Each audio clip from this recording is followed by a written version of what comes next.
Ada yang mau dipertanyakan, Erwin? Kok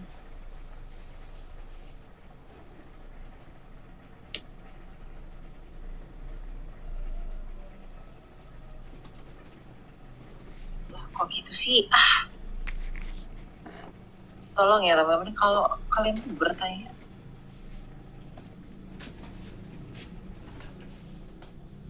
Hilang semua. Aduh.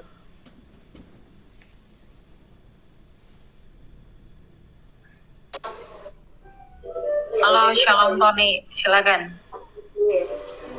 Halo, salam juga Mikael. Boleh bertanya mengenai keselamatan tidak? Boleh, harus. Silakan.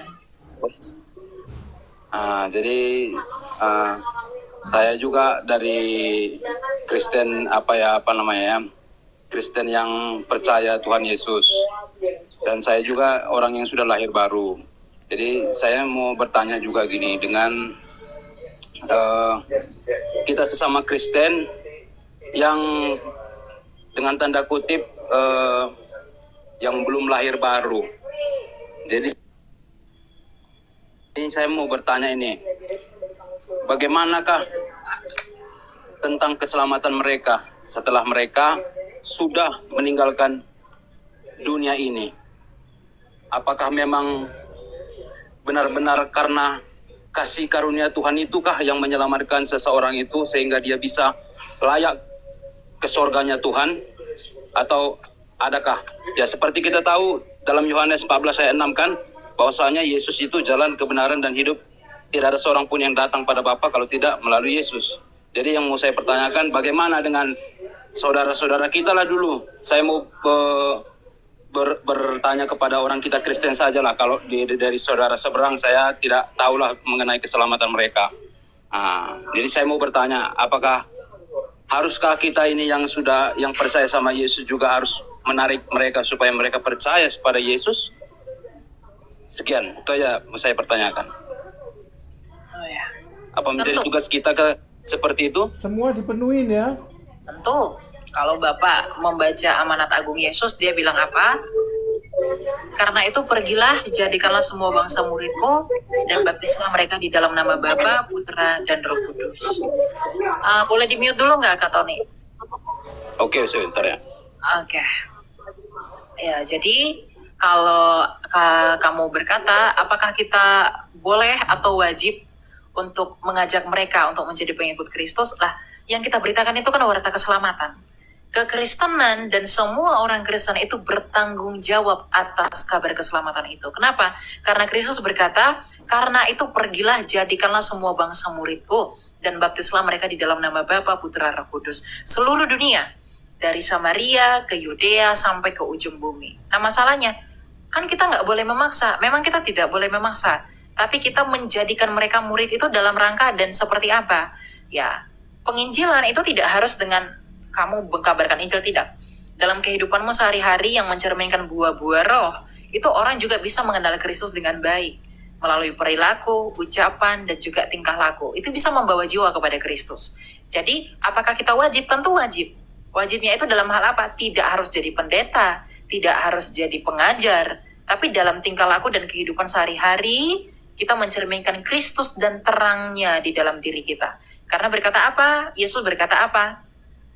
Kamulah garam dan terang dunia. Garam itu kita mengasinkan, dan kita terang itu menerangi. Kabar yang kita bawa itu adalah terang. Dengan terang itu kita menerangi. Ya, kabar yang kita bawa itu adalah garam. Dengan garam itulah kita mengasinkan. Agar Allah yang mengkehendaki keselamatan bagi dunia itu dapat terrealisasikan.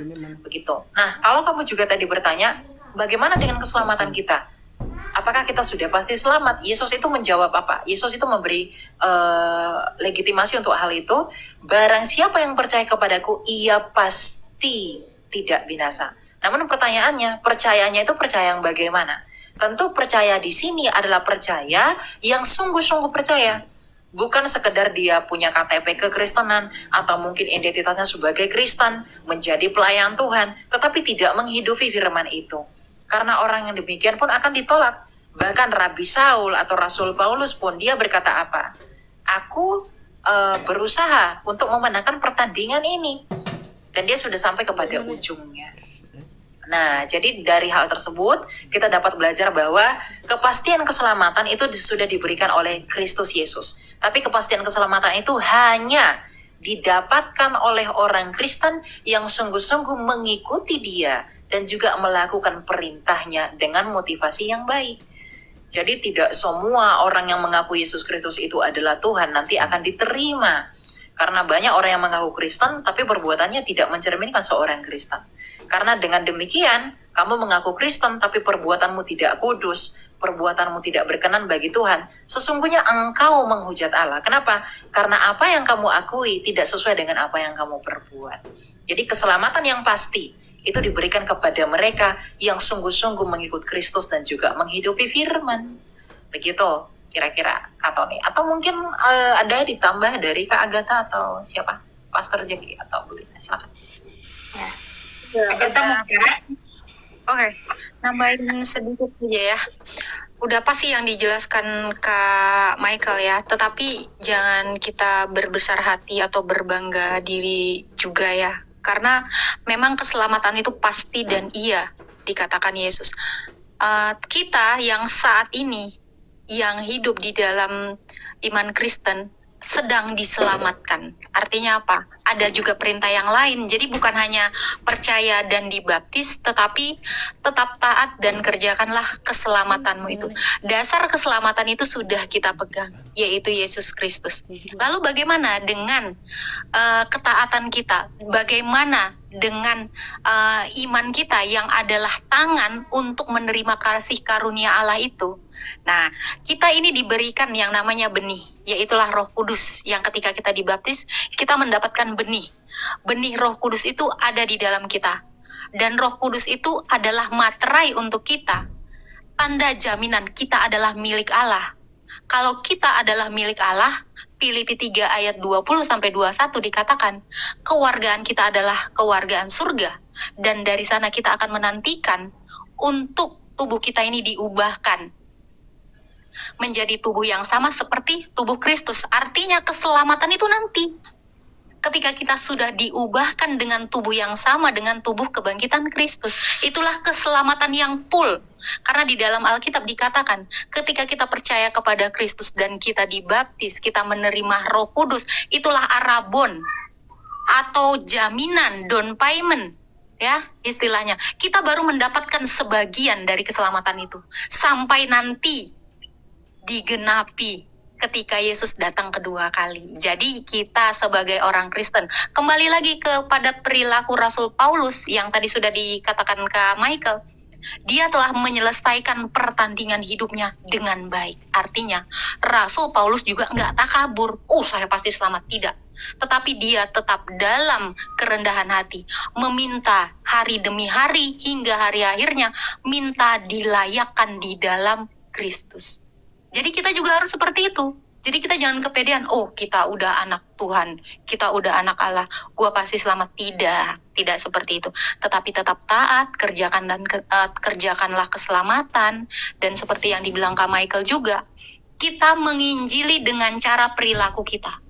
Injil sesungguhnya adalah perilaku kita. Apa yang kita cerminkan, itulah yang ada di dalam diri kita. Karena nanti sesungguhnya ketika hari penghakiman, semua akan terbuka, semua akan telanjang di hadapan Allah. Jadi kita nggak bisa bermunafik ria gitu. Tetapi jalankanlah hidup kita ini dengan perilaku yang baik yang mencerminkan seorang Kristus kecil. Itu sih Pak. Thank you. Iya, demikian Pak Tony. Atau ada yang mau dipertanyakan kembali, silakan. Oke. Terima kasih buat jawabannya buat Michael sama Agatha. Boleh saya bertanya satu hal lagi? Boleh. Ya, ini ada Pastor Jackie sama Mak Lina nanti yang ya. Itu kan tadi kan seperti yang dikatakan Michael sama Agatha kan dalam Filipi 2 ayat 12 tadi ya, mengerjakan keselamatan itu dengan takut dan gentar. Lantas dengan Roma 8 ayat 1 itu bahwasanya di dalam Yesus itu tidak ada penghukuman lagi.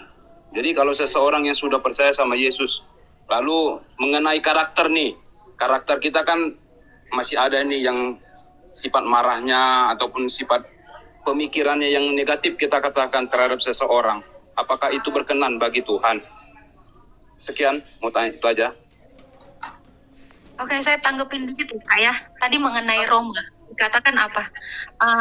Semua orang yang ada di dalam Kristus, dia tidak mendapatkan penghukuman. Apakah ketika kita, maaf ya, kita marah sama orang, apakah itu tandanya Kristus itu ada di dalam kita? Jadi kita itu tidak sepenuhnya. Makna dari Roma yang Bapak bawakan tadi, kalau kita benar-benar di dalam Kristus, artinya setiap hari kita ini diperbaharui. Itulah makna dari kita diberi benih, lalu kita menyiramnya, kita memupuknya dengan perilaku kita, dengan perilaku ketaatan. Jika kita sudah melakukan itu, tidak akan lagi ada penghukuman. Jadi bukan artinya kita percaya Yesus, Yesus ada di dalam kita, udah kita suka-suka, kita nggak dihukum, nggak bisa Pak. Tetap kita kerjakan keselamatan, karena perilaku, perbuatan, itulah yang akan nantinya menjadikan dasar kita nanti di dalam kerajaan surga tingkatannya seperti apa? Apakah seperti emas? Apakah seperti perak? Seperti batu permata? Kayu? Atau jerami? Atau rumput kering? Nah, itu adalah perilaku-perilaku kita. Kita nggak mungkin sama dengan Rasul Paulus yang hidupnya sudah bodoh di hadapan Allah. Dia membodohkan diri di hadapan Kristus, artinya dia benar-benar menyalipkan keduniawian. Apakah kita nanti sama seperti Rasul Paulus? Tentu tidak. Makanya ada di Alkitab juga dicatat, nanti akan ada yang seperti bintang, ada yang redup seperti bulan, ada lagi yang lebih redup. Nah itu. Jadi perilaku itu menggambarkan kemuliaan Allah itu yang ada di dalam kita. Itu nanti yang akan kita peroleh. Makanya kita berlomba-lomba untuk mengerjakan keselamatan itu, untuk mendapatkan atau mencapai kodrat ilahi yang sebagaimana sudah dijanjikan Yesus Kristus kepada kita. Apakah kalau kita perilakunya misal ya seperti kayu, ibaratnya kayu itu ya kita jarang ibadah, kita juga nggak berbuat baik, nggak sopan, ya seperti kayu. Ketika datang hari penghakiman, bertemu dengan Yesus Kristus yang datang dalam nyala-nyala api, kita hangus terbakar. Memang kita tidak ada di neraka, tetapi kita ada di tempat di mana kita tidak ada kemuliaan Allah, karena kita sama seperti kayu yang sudah terbakar menjadi arang dan debu. Kita memang tidak dihakimi di neraka, kita tidak mengalami yang namanya neraka. Tetapi apalah gunanya kita hidup kalau hidup kita pun seperti rembulan yang redup gitu. Jadi perilaku kita ini akan nantinya mencerminkan atau yang akan menghasilkan tingkatan kita seperti apa nanti di dalam kerajaan surga. Ya Pak ya, jadi memang kita tidak dihakimi lagi, kita tidak, bukan tidak dihakimi, memang kita tidak menuju neraka, kita ada bersama dengan Allah, tetapi dengan level atau kadar kemuliaan yang rendah gitu, nggak setingkat dengan para rasul. Makanya kita mengerjakan kekudusan, karena di Alkitab juga dikatakan tidak ada seorang pun yang bisa bertemu dengan Tuhan tanpa kekudusan, maka kejarlah kekudusan. Saya lupa ayatnya di mana, mungkin Kak Michael tahu. Itu Pak. Oke, saya kunci Pak ya, biar kita semua dengar. Itu dari 1 Korintus 3 ayat 10 sampai 23 itu jelas tentang dasar dan bangunan. Saya baca yang 11 aja. Sebab tidak ada seorang pun yang dapat meletakkan dasar lain daripada dasar yang telah diletakkan, yaitu Yesus Kristus. Entah orang membangun di atas dasar ini dengan emas, perak, batu, permata, kayu, rumput kering, atau jerami. Kelak pekerjaan masing-masing orang akan tampak, karena hari Tuhan akan menyatakannya. Sebab hari itu akan dinyatakan dengan api, dan bagaimana pekerjaan masing-masing orang akan diuji oleh api itu. Ayat 14, jika pekerjaan yang dibangun seseorang tahan uji, ia akan mendapat upah. Jika pekerjaannya terbakar, ia akan menderita kerugian. Ia sendiri akan diselamatkan, tetapi seperti dari dalam api. Nah itu Pak dasarnya ya. Itu dasar firman yang disampaikan Agatha tadi. Jadi terkait perbuatan itu menyangkut upah, karena pengadilan tetap ada. Karena kerajaan, ya kita itu Yesus Kristus memerintah dalam bentuk kerajaan Pak. Nanti kita dilihat upahnya seperti apa berdasarkan perilaku kita. Tetapi dasar yang sudah diletakkan di atas Yesus Kristus itu sudah benar, tidak bisa diganti dengan dasar lain. Itu aja, silakan. Ya, sepertinya sudah jelas ya Kak Tony Istinaga. Maaf ya, berarti kalau seandainya ini saya sudah pernah ada dengar nih seorang, maaf ya, bukannya saya mengejek ataupun hamba Tuhan. Ini saya dengar sih ada seorang pendeta karismatik, tapi dia berselingkuh. Lalu dia meminta ampun kepada Tuhan Yesus secara pribadi dialah dengan Tuhan Yesus. Apakah dia masih dilayakkan Tuhan gitu? Dosa itu terjadi ya Pak Tony. Semua orang itu bisa jatuh dalam dosa. Tapi tergantung sikap hatinya dia. Apakah memang dia menyesali dosa itu sebagai tanda dia memiliki Roh Kudus dalam dirinya? Kalau dia tetap memilih berenang dalam dosa, udah bodo amat lah. Dosa kok, nggak apa-apa, bebas gitu. Ya dia pun tidak akan berkenan di hadapan Tuhan. Tidak akan mewarisi kerajaan Allah. Gitu. Jadi tergantung sikap hati dan motivasi. Makanya yang tahu dirimu hanyalah kamu dengan Tuhanmu. Orang lain mau ngomong apapun, itu nggak usah peduliin. Kalau niatnya hanya untuk menghakimi. Tapi bedakan penghakiman, bedakan juga nasihat dan tegur. Karena kita sebagai orang Kristen saling tolong-menolong dan saling menasihati dalam kasih persaudaraan itu. Nah, jadi kalau ada, dia sudah pendeta, tapi selingkuh, kita lihat dulu. Dia sadar nggak akan dosanya itu? Kalau dia masih tetap melanjutkan itu dan merasa tidak bersalah, maka tak berguna pelayanannya itu. Bagi dirinya, ya, ingat bagi dirinya. Kenapa? Dia tidak mengadopsi atau juga melakukan apa yang dia ajarkan itu. Begitu, Kak Tony. Buat semuanya ya, Tuhan Yesus memberkati kita semua. Salam.